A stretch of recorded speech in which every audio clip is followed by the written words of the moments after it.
آخوند قزوینی و خیانت در نقل سخنان هیثمی از مجمع الزوائد.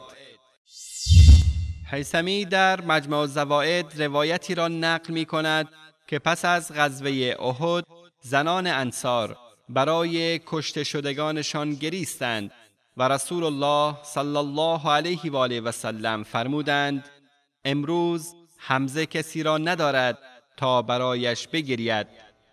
وقتی که این سخن به زنان انصار رسید برای حمزه گریستند و در پایان روایت رسول الله صلی الله علیه و آله و سلم فرمودند: از امروز به بعد نباید برای هیچ کسی گریه کنند. اما قزوینی قسمت آخر روایت که رسول الله صلی الله علیه و آله و سلم می‌فرمایند از امروز به بعد نباید برای هیچ کسی گریه کنند را قیچی می کند تا نوح سرایی و عزاداری را توجیه نماید. نبی گرامی در کوچه های مدینه دید تمام خانواده های شهدا هر کس برای شهید خودش گریه میکنه، ولی خانه حمزه تاریک، کسی نیست برای حمزه گریه کنه. نبی گرامی قطعات اشک بر چهرهش سرازیر شد، فرمود: ولکن حمزه لا بواکی له، عموی من حمزه گریه کن ندارد.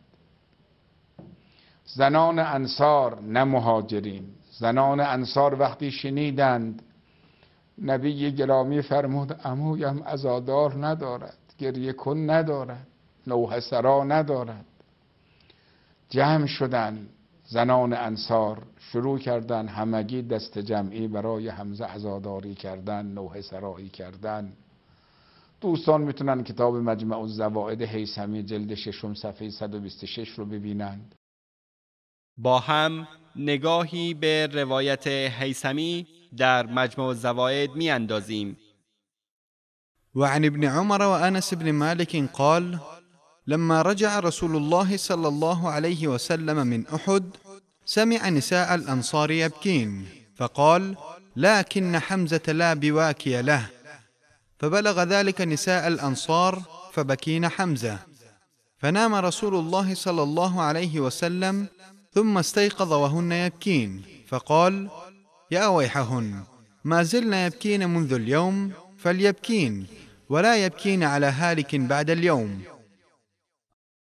از ابن عمر و انس بن مالک روایت شده است که هنگامی که رسول الله صلی الله علیه و آله و سلم از احد باز میگشتند مشاهده کردند که زنان انصار میگریند. فرمودند: حمزه کسی را ندارد تا برایش بگرید. این سخن به گوش زنان انصار رسید و برای حمزه گریستند. رسول الله صلی الله علیه و آله و سلم به استراحت پرداختند و چون برخاستند دیدند که زنان انصار همچنان می‌گریند. فرمودند: وای بر آنها، آیا همچنان تا امروز می‌گریند؟ از امروز به بعد نبایستی برای هیچ مرده‌ای بگریند. قضاوت با شماست. فلانی روایات ما را صدرش میخوانه، ذیلش نمیخوانه، چنین و چنان و سر صدا ایجاد کردن. ما دروغگوی ماهر و مکار. حالا بفرمایید مردم قضاوت کنن، ما هیچی نمیگیم. ما نمیگیم اینها دروغگو هستن، مکار هستن، ماهر هستن، چی هستن. خود دوستان بیننده شیعه و سنی ما روایت را آوردیم رو آنتن، آقایان دیدن.